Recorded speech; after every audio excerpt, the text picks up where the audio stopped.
On my birthday. Sam didn't come home. If the prelude is that we had been giving each other the silent treatment for more than a month, then there was nothing surprising about it. A little over a month ago, I would still stubbornly try to communicate with him about what exactly had gone wrong between us. But now, I had already learned not to ask about anything concerning him. Facing his explanation that something suddenly came up today and he couldn't make it back, I merely responded with a faint okay. Yet the call didn't end. I heard someone on the other end ask him, "Senior, your Cold War with her still isn't over?" Sam didn't answer. His tone was, "Didn't you say you wanted me to pretend to be your boyfriend at the class reunion? Just this once, don't make it a habit." The person chuckled, "Got it. When you go home, don't forget to coax Diana properly." So cheeky, calling me sister-in-law. I hung up the phone, went to the kitchen, and grabbed a cloth to clean the cream off the table. It was strange. After hearing their conversation, I didn't feel any emotional turbulence. I simply realized, all of a sudden, that I no longer loved Sam. Chapter 1. More than 2 months ago, I had a miscarriage. Because I was always too busy at work, my periods had been irregular for a long time. I didn't realize I was pregnant until I collapsed in the restroom after filming the show, before I even had time to grieve for the unexpected little life. As soon as the anesthesia wore off, I received a local police bulletin. 2 criminals had broken into a home with knives to commit robbery and had assaulted the victim for an entire day and night. Fortunately,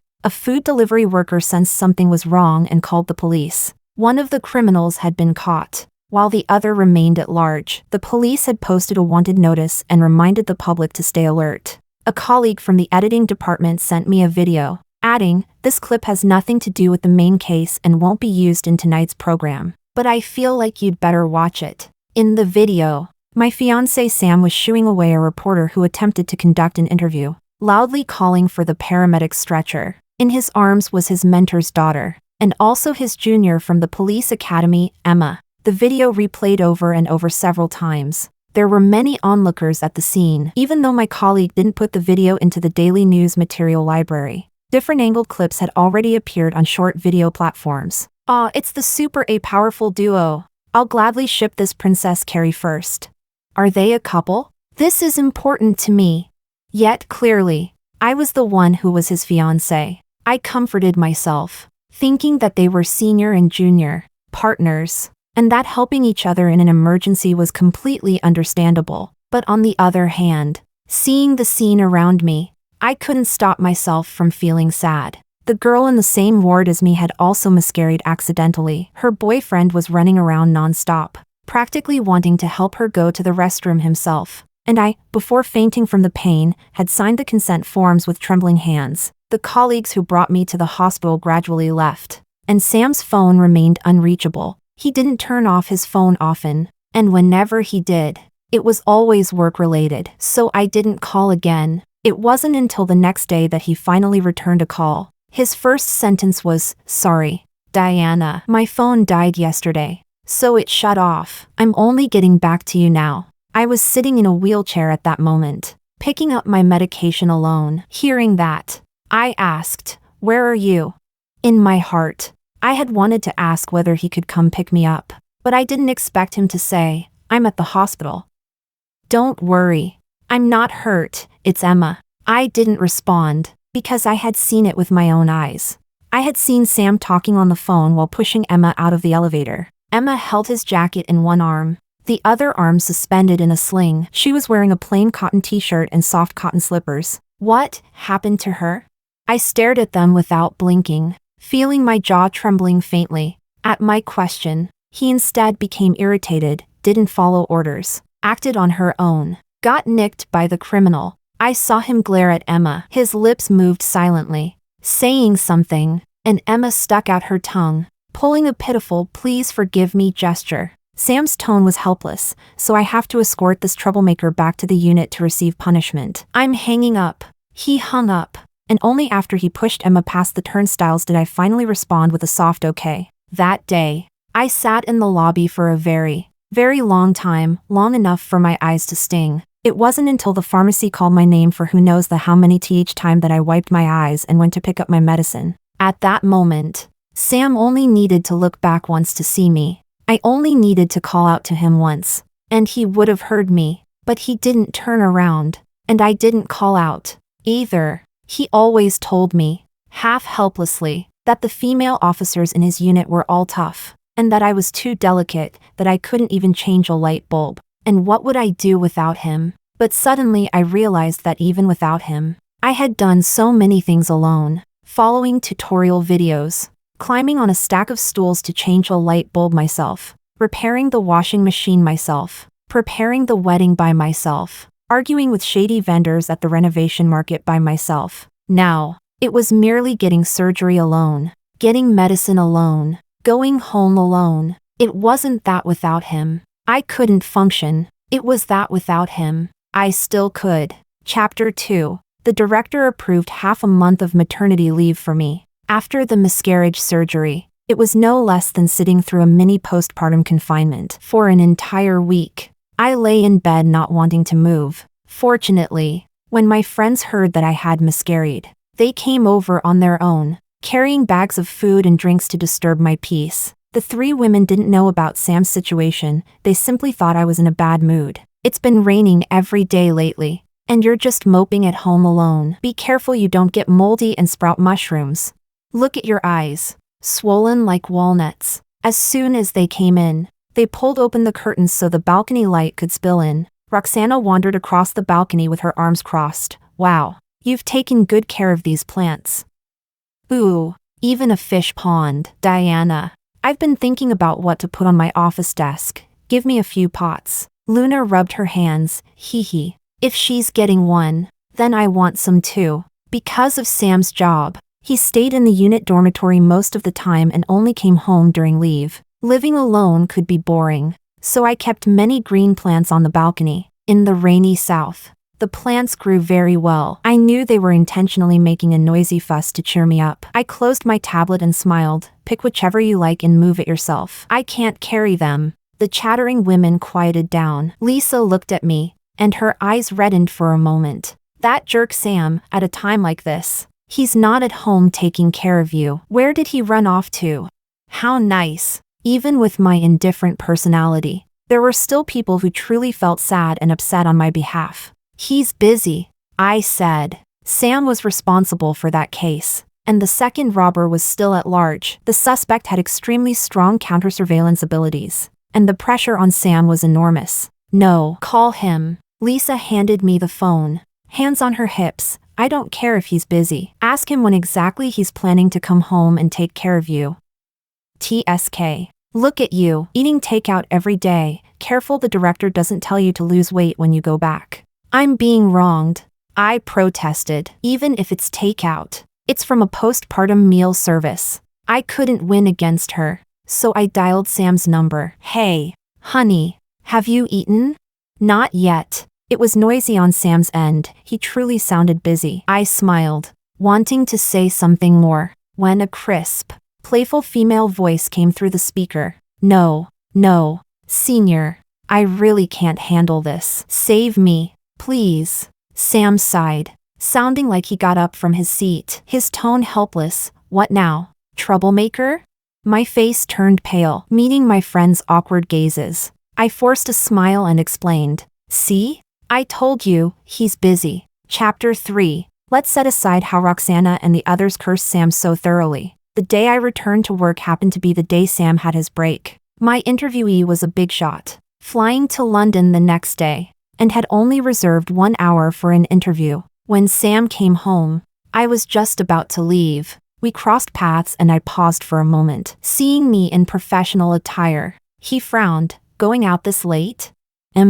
His schedule is tight. I have to go to the airport myself. I straightened my outfit, not wanting to talk more. Picking up my bag, I added, I'm heading out first. Once upon a time, I used to count the days waiting for him to come back, even preparing a full table of dishes. But this time, I hadn't gone grocery shopping. I hadn't even noticed he was home on leave today. Sam rubbed my head, letting out a soft laugh and a sigh. The subway's about to stop running. It's unsafe at night. I'll drive you. After your interview, let's have dinner together. The airport was an hour away from home. I wasn't in the mood to fuss. Okay. The car was parked in the garage. I habitually sat in the passenger seat but immediately felt something off. I usually adjusted the seat back to recline a bit so I could rest. But the moment I sat down, I realized the angle wasn't the usual comfortable curve, and the seat was closer to the glove compartment, so much so that my posture felt awkward.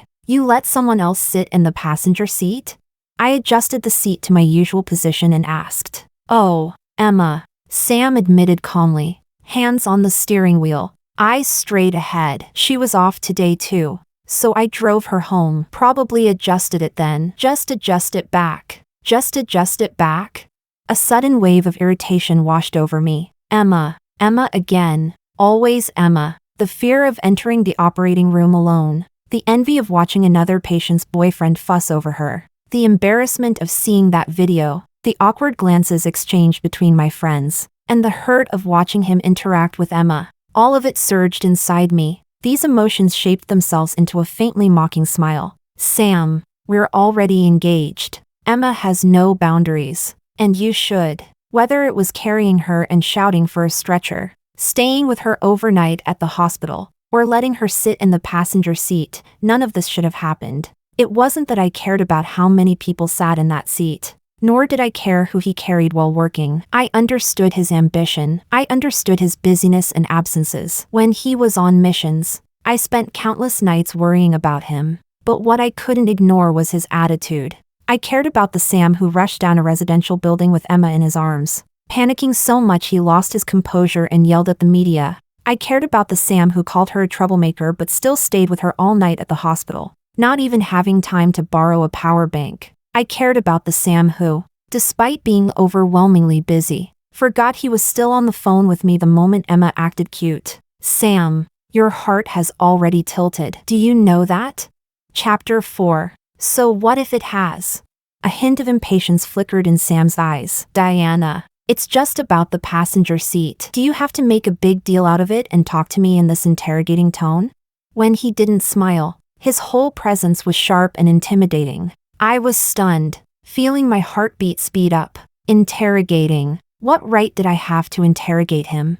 Noticing my silence, he pressed down his temper a little and softened his voice to coax me. I didn't mean to snap at you. I've been busy all day, didn't even eat lunch or dinner, and rushed back here just for you. I didn't expect you to treat me like this.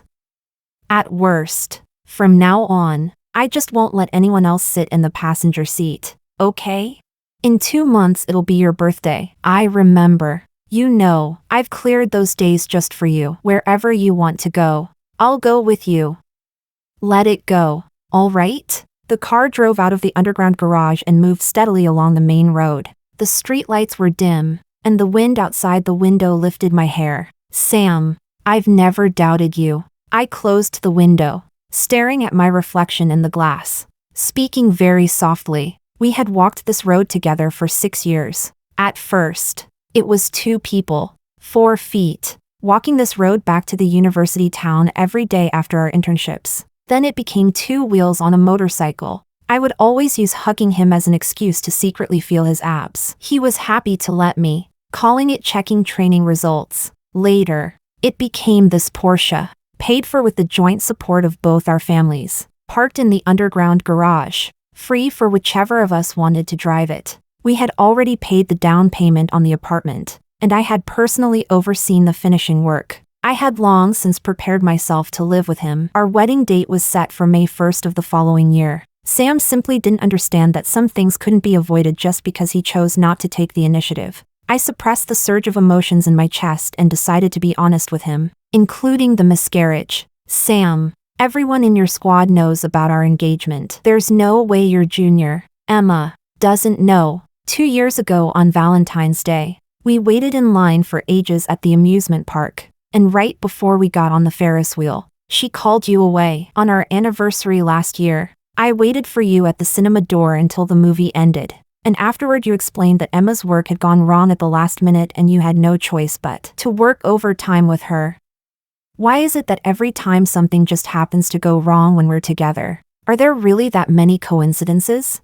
Emma, I used to admire her. As a fellow woman, She had the courage to choose a path where she could shine in upholding justice. That was something very few people could do. But admiration for someone's profession is not enough to sustain the complexity of human nature. A woman's innate sixth sense made me notice her faint hostility toward me very early on. Sam had become a team captain at a young age. His looks fell into that category of modern, traditionally handsome Chinese men. He had been filmed on duty several times by local short video bloggers. And back then an MCN agency had even contacted the bureau, causing quite a stir. Emma's father was Sam's teacher at the police academy. With that connection, it was perfectly normal for her to look up to Sam. But admiration was one thing. Using work as an excuse to satisfy her personal desires was another. Right now, I could still chalk it up to her being young and not knowing any better. But what about after I married Sam?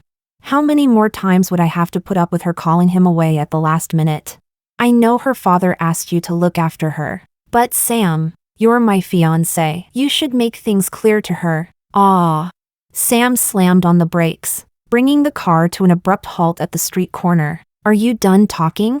His gaze was as cold as ice as he pulled the handbrake. If you're done, get out. Diana. Sam. Walk upright and stand straight. I've been working myself to the bone for nearly half a month before rushing back, not to listen to you doubting this and suspecting that. My dad and my teacher are longtime friends. I treat Emma like a little sister. Our relationship is not as filthy as you think. Tell me, have I been indulging you too much, to the point that your temper has become this spoiled? Every word landed like a knife to my heart. Spoiled. I wasn't asking for much. How did that become being spoiled? My nails dug into the soft flesh of my palm, a sharp pain blooming there. The medical record of my miscarriage was sitting right there in my bag. I wasn't completely without self-respect. Given what Sam had just said, I knew there was no point in trying to talk further. I unfastened my seatbelt decisively and got out of the car myself. Walking along the sidewalk, I caught sight of Sam's car in the corner of my vision, following behind me at an unhurried pace. Diana. When I reached the end of the street and was about to cross the road, he honked twice, urging impatiently, "Get in the car."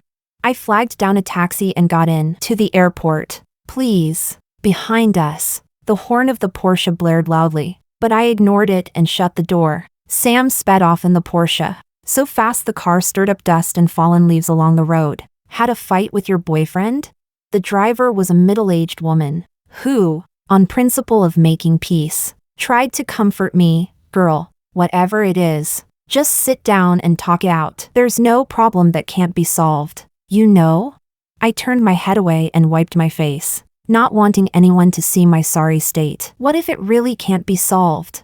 I really don't know what to do anymore. Then break up. The driver's voice landed with a solid, ringing finality. Chapter 5. By the time I finished the interview, it was already early dawn. Considering the time, I didn't go home. I went straight back to the TV station to prepare that day's morning news. Sam didn't call to ask where I was. Not even a single green bubble text appeared. When I finished work at noon and returned home, I found the ashtray full of cigarette butts, and the house reeking of smoke. Sam had smoked in the house the entire night. I couldn't stop myself from gagging. He clearly knew I hated secondhand smoke the most. I took off all the sofa covers and washed them, sprayed the air several times with perfume, opened the windows for ventilation, but it still felt insufficient. When Sam returned, he sneezed, and when he noticed the newly changed sofa covers, his expression darkened. From that day on, Sam and I silently entered a cold war.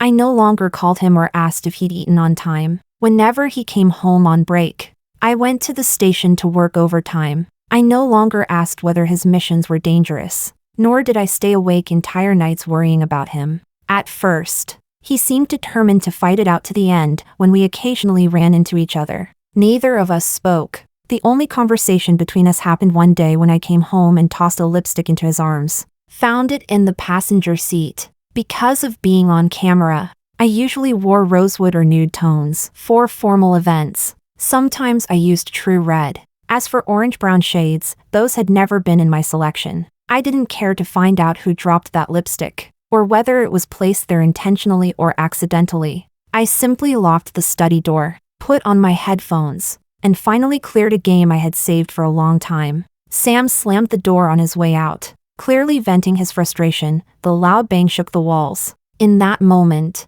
I decided to break up with him. The troublesome part was that the ownership of the house and car, both bought with help from both sets of parents, also needed to be discussed. Both of us were busy, he with his case, me with my projects, and we couldn't even find a single day off that overlapped. So we had no choice but to continue living under the same roof. Half a month later, he was the first to soften. That day when I got home, I stared at the table full of dazzling dishes and fell silent. Sam brought out a plate of sweet and sour ribs from the kitchen. Between clenched teeth, he muttered, "Try it." "No need. I just came back to grab something." I opened the closet and tossed clothes into my suitcase, then grabbed a new set of skincare products. I'm going on a business trip. The station was producing a travel reality show, and Roxana and the others signed me up without asking, claiming it would help me relax. I thought about it, an all-expenses-paid trip? Why not? I closed the suitcase, looked up at him, and said, "I didn't know you'd suddenly cook." I already ate at the station. Sam's thoughts were easy to read. All the dishes were things I normally liked. Cooking them was just his way of trying to break the ice, whether he wanted me to cry and yell at him, or throw myself into his arms and pour my heart out. But I was truly busy making money, busy with my projects, busy working toward becoming deputy director at the station. "Diana!" Just when I was about to leave, he grabbed my wrist from behind, startled. I turned back, only for him to pin both my hands against the door. All traces of his usual composure were gone. His bloodshot eyes were full of restless fear with nowhere to go. "You. I took half a day off and did all this. You should at least eat a little." I looked up at the clock, 6:45 p.m. My flight took off at 8:30. I stated the fact calmly, "I'm going to miss my plane." What he did after taking half a day off was merely the routine I had lived through each time I waited for his return. I used to count the minutes, calculating how long before he came home. Having my own old routines mirrored back at me didn't move me. If anything, it made me feel that my past self was foolish. The more I used to look forward to seeing him, the more impatient I felt now. But undeniably, seeing him completely lose his composure gave me a sense of satisfaction that swelled in my chest, almost blissful. So I kindly suggested, "If you think the food will go to waste, you can invite Emma or another colleague over. I'm sure they'll be thrilled." His fingers trembled almost imperceptibly, and disbelief cracked through his gaze. "You want me to invite Emma over?" I picked up my suitcase, leaving his harsh words behind me. "Diana, don't regret this. See?" He understood perfectly well. Chapter 6. After that day, Sam suddenly became very fond of posting on his moments. For example, on a weekday afternoon at work, a slice of cake from who knows where, in the bottom right corner of a group photo from a colleague's dinner, an unfamiliar girl's hand, at 2:30 in the morning, a glass of whiskey on the bar counter, after finishing a mission, his arm wrapped in bandages. Like a clumsy actor, he kept testing what place he still held in my heart. But I had no time to check up on him, and I didn't even have time to comment. I was having a great time on the travel variety show. So much so that I almost didn't want to come back. Several young starlets kept calling me Sister Diana, sounding more affectionate than anyone. "These are the last-minute guests you brought in?" Arms crossed, I stood behind Lisa and spoke lazily. There weren't this many people in the original script. At that, Lisa raised an eyebrow. "What? Did they annoy you?" "Not really." I leaned back in my chair, gazing at the pink-purple evening clouds. Stretching contentedly, my partner took on all the work. All I have to do is sit back and enjoy a free ride. That partner was a younger guy, a retired national swimmer, now working as a model. I usually called him Eric. As for his full name, I forgot. Whenever I thought of him swimming in the pool downstairs at my villa early in the morning, showing off his abs half-intentionally, I couldn't help but laugh. "Isn't that nice?" Lisa lifted her head and asked me. By seniority, I was a well-known host at the provincial station, surrounded by people calling me Big Sis while we worked. The industry was like this, pure business and equivalent exchange. Anyone with resources would have people trying to cozy up to them, hoping to be remembered when those resources got used. It is nice. Why wouldn't it be? I pretended to struggle with it, but he's not really my type. "Can your show invite Ryan instead?" "Ow, that hurts." Lisa flicked my forehead so hard it really hurt, then reached out and started tickling me. Now you're being picky? Ha. Ryan. Ha. Why don't I just go ahead and invite Leo while I'm at it? Could you? No. Wait. Aw. That tickles. Lisa. Stop.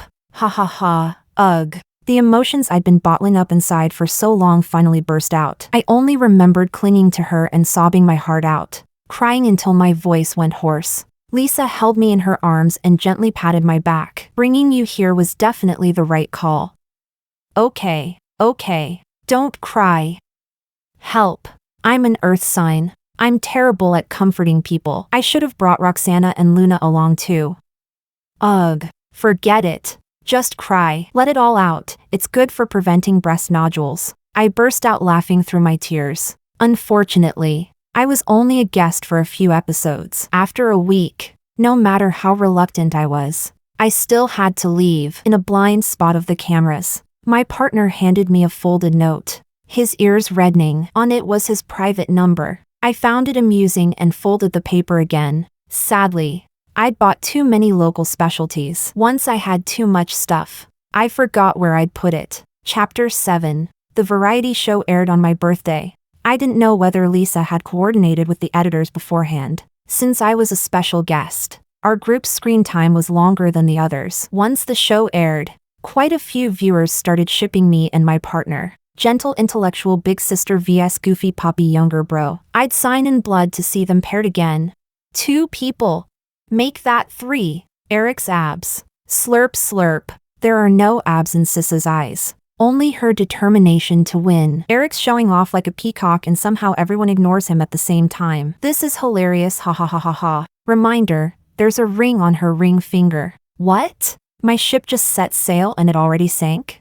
The 3 of my girlfriends sat around the TV at home, laughing like crazy. While Sam did not attend my birthday party, he only called to say something had suddenly come up and he couldn't make it back. When I suddenly received his call, I froze for a second. After thinking for a long while, I finally remembered our old agreement. No matter how badly we fought, we would always spend anniversaries and birthdays together. I calmly said, okay, and was about to hang up when I heard Emma's bright, lively voice. Senior, your Cold War with her still isn't over? Hearing that they were talking about me, I didn't press the hang up button. Sam didn't answer her question. I heard the rustling of clothes as he stood up. Didn't you say you wanted me to pretend to be your boyfriend at the class reunion? Just this once, don't make a habit of it. Emma giggled, dragging out her words. Got it. When you go home, don't forget to coax Diana properly. Sam scolded her for being disrespectful, then paused and added, you should call her sister-in-law. I hung up the phone, took the steak out of the oven, and greeted my friends with a bright smile. Come on, try my cooking. We lit the candles, and Lisa was the first to raise her glass. Come on, let's wish our birthday girl a wonderful future in everything. May you make a fortune. May the people chasing after you line up all the way to France. I rolled my eyes and scolded playfully, that doesn't count. It's already true. You might as well wish me an early promotion to #1 host at the station. Hey, you woman. Fine. I wish you an early promotion to our station's #1 host. Humph. Behold my cream attack.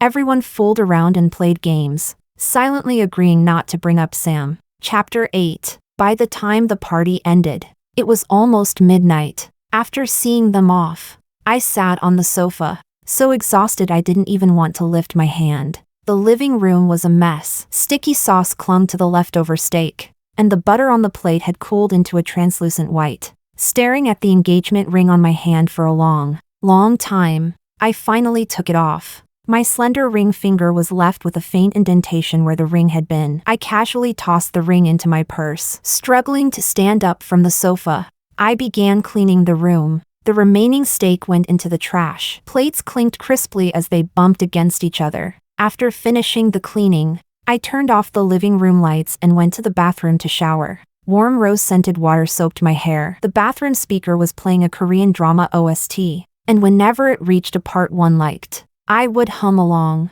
It wasn't that I was pretending to be calm. It was simply that without Sam at the party, I was happier than I expected. even when I returned to the bedroom with my damp hair and collided with a pair of bloodshot eyes. I was merely surprised, nothing more. Didn't you have something to take care of? I thought you wouldn't come back tonight. I sat at the vanity to dry my hair. After that, I began my skincare routine. After turning 27, I became particularly serious about maintenance, spending at least an hour on it each day. My skin condition determined how I looked on camera. Skincare was part of my job. A subtle tension spread between us. After our hysterical fight and the Cold War, on my birthday of all days, perhaps influenced by our old agreement, we finally managed to stay peacefully in the same room, even if only temporarily. Sam's gaze remained fixed on my back. After who knows how long, he finally spoke softly. Diana, why aren't you asking me?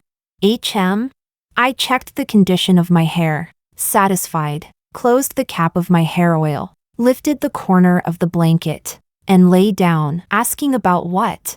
Sam rolled over and pinned me beneath him, igniting sparks over my body with practiced ease. Tonight, he was especially ardent. To be fair, he was a competent lover. When he heard me moan softly, his movements grew increasingly erratic. He kissed my neck, his voice slightly hoarse. Who I was with tonight, what I did, why I didn't make it back to celebrate your birthday. Why aren't you asking me these things?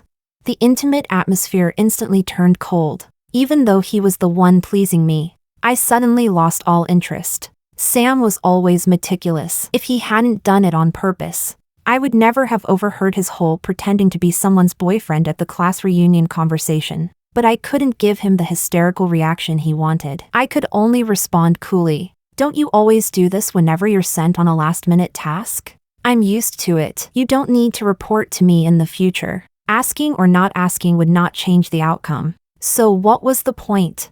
I pushed away the stunned Sam, pulled up my fallen shoulder strap, and said, that's enough for tonight. I have morning news to broadcast tomorrow. And how many times do I need to say this? Don't leave hickey marks on my neck. It looks bad on camera. Chapter 9. Maybe it was my attitude that hurt him. Sam's eyes were bloodshot. His vulnerability laid bare in that moment, completely different from his usual calm. He held me tightly in his arms, his tone filled with obvious pleading. Diana, can we stop the Cold War? I really can't take it anymore. If this keeps going, I'll lose my mind. He even broke the solemn promise he once made. You don't like Emma. Then from now on I'll stay far, far away from her. Okay?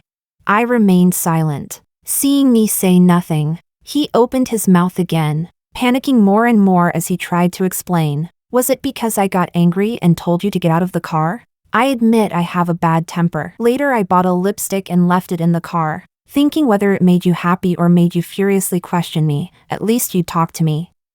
But you didn't react at all. I didn't know what to do. His tears fell onto my shoulder, and his voice took on a trembling sob. I really don't know what else to do. Diana, please talk to me. Don't smile at other men like that. Okay. That man was blatantly flirting with you. I wanted to tear him apart. Didn't the production team tell him in advance that he was supposed to? Where is your ring? He grabbed my hand, his face twisting in panic, breathing suddenly heavy. Your ring. Where is it? Where did it go? Sam used to joke that at our wedding, I should exchange my engagement ring for his diamond ring. It's not lost. I just don't want to wear it anymore. I turned around to face him, my gaze clear. Sam, you still don't understand. My dislike of Emma and you keeping your distance from her has never been a matter of cause and effect. You don't need to use my name as an excuse to cut ties with your little sister. That only makes me look bad. And besides, I never use orange-brown lipsticks. That shade must have been recommended by Emma, right? Just like pretending to be her boyfriend at the class reunion, that was her idea too? What were you trying to do? Make me jealous? Watch me worry about you? Or explode in anger? Seeing his pupils shrink abruptly, I sighed in my heart. Guessed right. Too bad there's no reward. I propped myself up and took the medical record from the bedside drawer. Sam froze. After reading the first few words, his expression slowly went blank. This is, what? A medical record. I let out a soft laugh. That night you spent keeping Emma company. I had a miscarriage. I was alone at the hospital. signing the consent forms for surgery myself. His hand holding the document trembled uncontrollably. Diana. I'm sorry.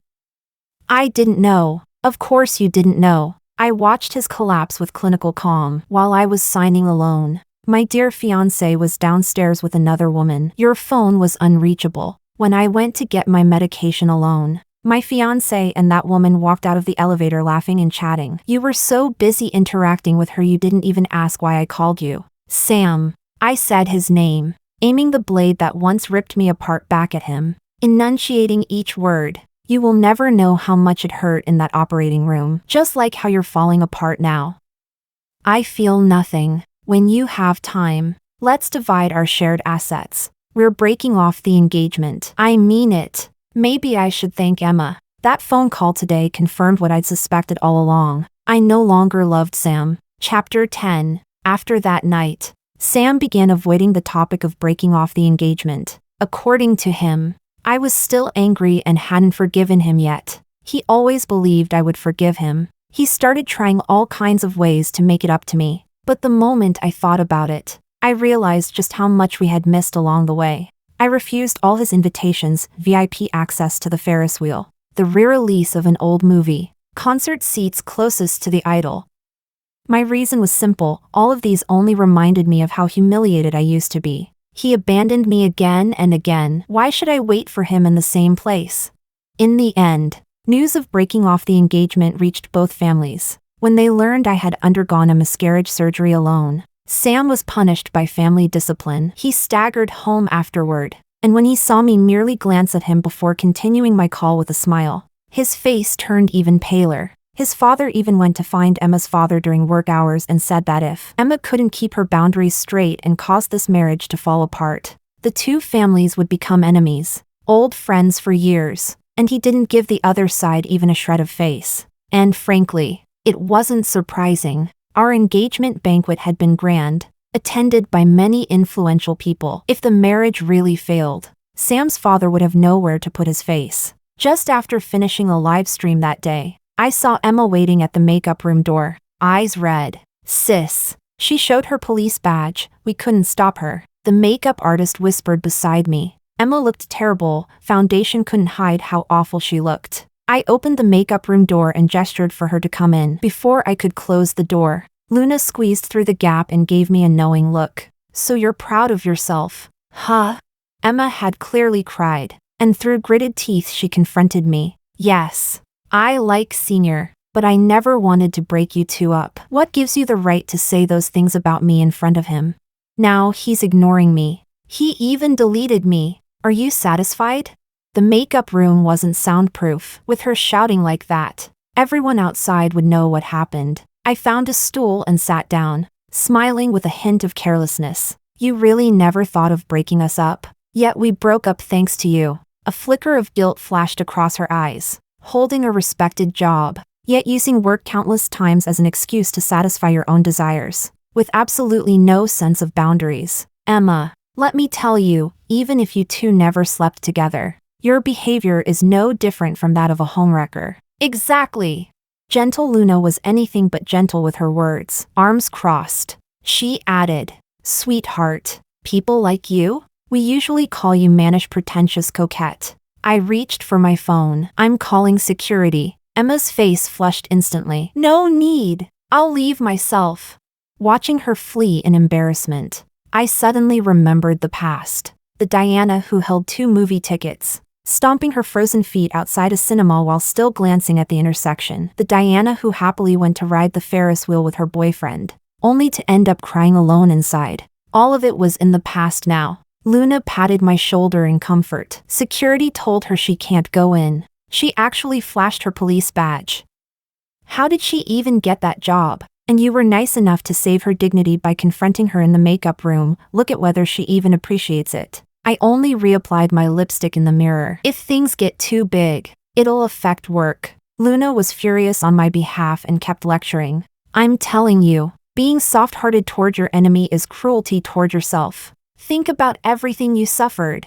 I nodded and smiled. I know. What I meant was, if things blow up, it will affect their work. This matter clearly put me in the right. In the system, rumors spread fast. Relationships are intricate. And on this path, lacking ability is secondary. Once your morality shows cracks, no one dares to use you. With how developed the internet is now, it was only a matter of time before the situation exploded. Chapter 11. A video from 2 months ago suddenly went viral. In the video, Sam was carrying Emma out of the residential building, looking for a stretcher, shouting at the media to move aside. The netizens who had been shipping them earlier were mercilessly mocked, and their beloved CP became a stain on their record. 2+1 AA power couple? Can't ship this at all. Goodbye. I was at the crime scene. If that woman hadn't tried to show off and acted on her own, the kidnappers wouldn't have escaped. One is still at large. I can't imagine how terrified the victim of the home invasion must have been. And 2+1 at the TV station causing drama, no time to catch criminals? The guy isn't any better. He probably thinks it's thrilling having 2 women fighting over him. Agree with the above. People like this always pretend to be clueless. My ex had a pretentious coquette girl clinging to him online, and he called her a bro when I deleted her. He panicked. As long as it doesn't affect their personal benefit, they act stupid forever. Disgusting. Scumbags exist in every industry. Don't let someone's job give you a filter. As the situation escalated, the credibility of the city bureau was affected. Someone dug up that Emma had pulled strings to get her job, and that her father was a city leader. Negative rumors flooded everywhere. Unable to withstand the pressure, and out of guilt, Emma resigned on her own. Someone photographed her entering the hospital's psychiatric department, leaving with a pile of psychiatric medications. People who grow up getting everything they want fall much harder than ordinary people. I didn't pity her. I simply put away my phone and said lightly, "Karma." Sam returned to the bureau to work before fully recovering. The entire city's attention was focused on the kidnapping case.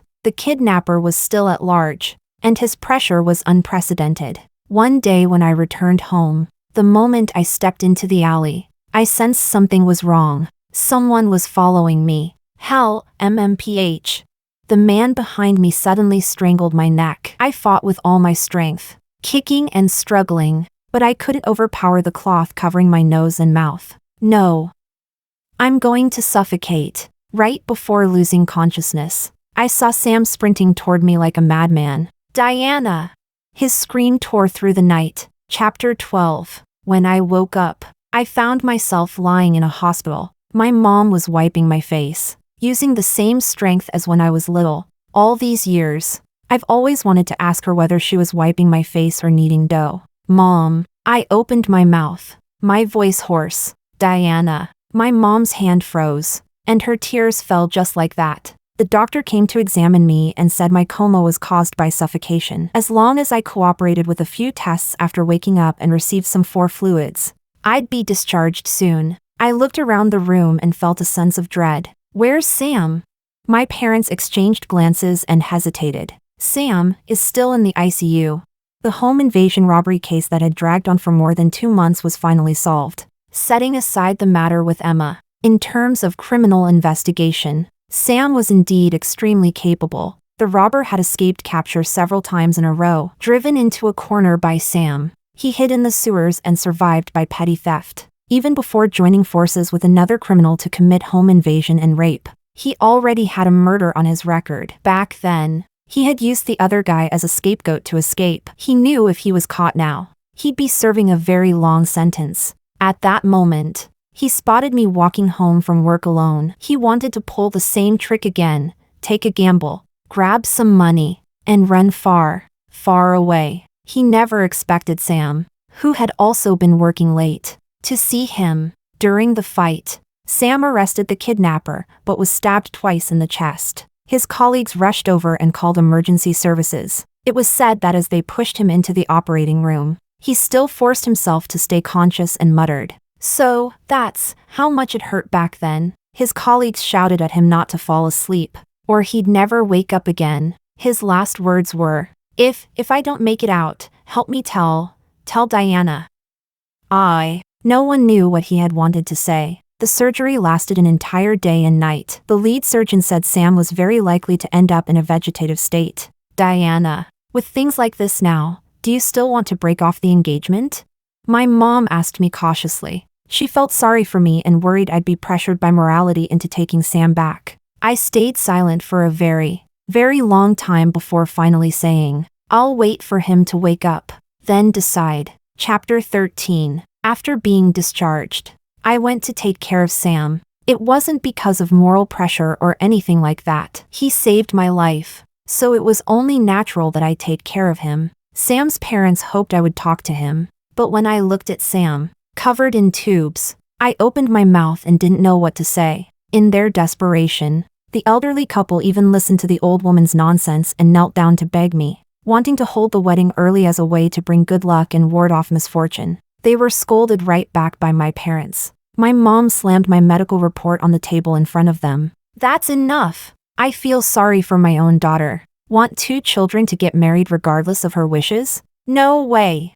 There was fierce arguing outside the door. Inside, I wiped Sam's face clean and spoke to him here and there. Or maybe I was just talking to myself. "Today is the 50th day of your coma. The doctors say you're out of immediate danger. You've lost a lot of weight." Sam, there were faint dark circles under his eyes, and the soft flesh on his cheeks had disappeared. The cold smell of disinfectant drilled into my nostrils. I sat beside his pillow, staring at the face I had once loved and hated. Now, all that was left was paleness and stillness. "It's noisy out there, isn't it? Not surprising, because you're still in a coma. Both your parents' hair has gone half white. They used to be strict materialists and now they're clinging to all sorts of superstitions. But as their child, I can't bring myself to blame them, so I come hide out in here with you. But let me be clear, I don't agree to that lucky wedding to ward off bad luck." Sam didn't respond. I was silent for a very long time, long enough that the noise outside eventually faded.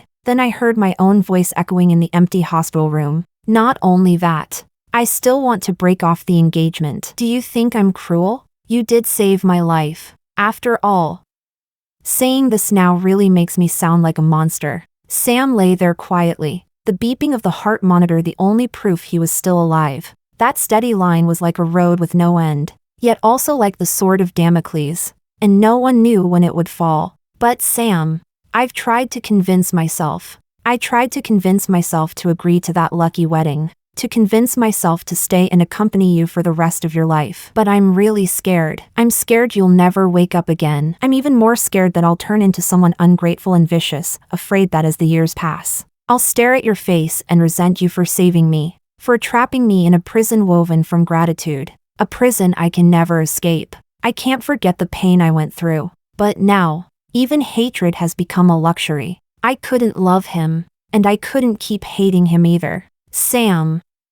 I'd rather be the one lying here. Fine threads tightened around my heart, winding tighter and tighter until I could barely breathe. After a long time, I wiped the tears from my cheeks and forced a smile. "I don't know what's going on lately, but I keep dreaming about you. I've already decided, and I mean if you never wake up, I'll take care of your parents for you. I'll treat it as paying back the life I owe you." I sniffed, my eyes burning. "I don't blame you anymore. Sam, the new year is almost here. Wake up soon. I'm begging you." At that moment, the monitor emitted a sharp sound. "Okay." His eyes were still closed, but a tear slid from the corner of his eye. His voice was low and hoarse. "We'll break off the engagement." Chapter 14. Sam ultimately injured his body to the point that he could no longer handle intense work, so he was transferred to a relatively light-duty administrative position. For someone who had dreamed of becoming a criminal investigator since childhood,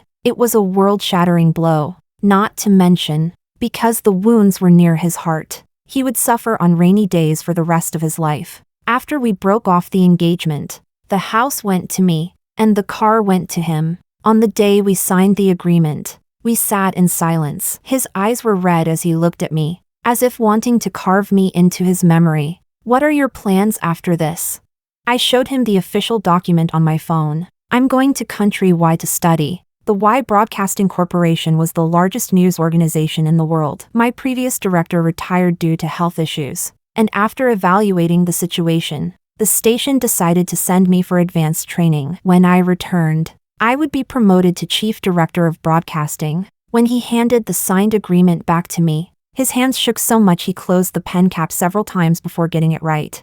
I took a sip of coffee and gazed at the gloomy sky outside. The roads are slippery when it rains. Be careful on your way back. That is how adults say goodbye. Dignified, gentle, yet absolute. Later on, as my career grew, I went through many boyfriends, none over 25. Some were sincere, some pretended to be, some wanted to use me to gain more resources, while others fell for me and wished to marry. I always answered with a casual smile and then gave them a generous breakup fee, because I discovered that a fresh relationship was far better than a stable marriage. I bought properties all around the world. I collected awards until my hands grew tired. Fame and fortune both came easily. I was known in the media as the Queen of News. My parents sometimes fretted over my marital status. Whenever that happened, I sent them on trips around the world. After traveling and seeing so much, they were no longer bound by traditional ideas. As long as I was happy, that was enough. On Valentine's Day, it snowed in F City, a rare sight. My new boyfriend excitedly invited me to the amusement park, then mysteriously slipped away halfway through. While waiting for him in the Central Plaza, my attention was caught by a man in an overcoat. He was tall and slender, his jawline sharp, his features as handsome as ever. When he saw me, he froze for a second, then greeted me. Long time no see. Long time no see. My new boyfriend came running over with 2 Ferris wheel tickets in hand. Seeing me speaking with Sam, he didn't dare come forward and interrupt. Sam glanced at the tickets in his hand. A trace of dimness passed through his eyes. He pulled out a faint smile. Then I'll go first. He turned and walked away. Though he was still in the prime of his life, his steps were unsteady. An inappropriate thought surfaced in my mind. Some people revisit old places only to carve marks on a boat, searching for what can never be retrieved. His figure disappeared into the falling snow. Beside me, my new boyfriend joked and urged me to ride the Ferris wheel with him. I could see his intentions. I shook my head and said with a smile, "You go by yourself. I'm afraid of heights. I'll wait for you down here." There was a well-known legend in the amusement park, or rather, a marketing tactic to boost ticket sales. They said that on Valentine's Day, if a couple kissed at the highest point of the Ferris wheel, their love would last forever. 10 years ago, I had already ridden a Ferris wheel alone. From now on, I would never ride it again.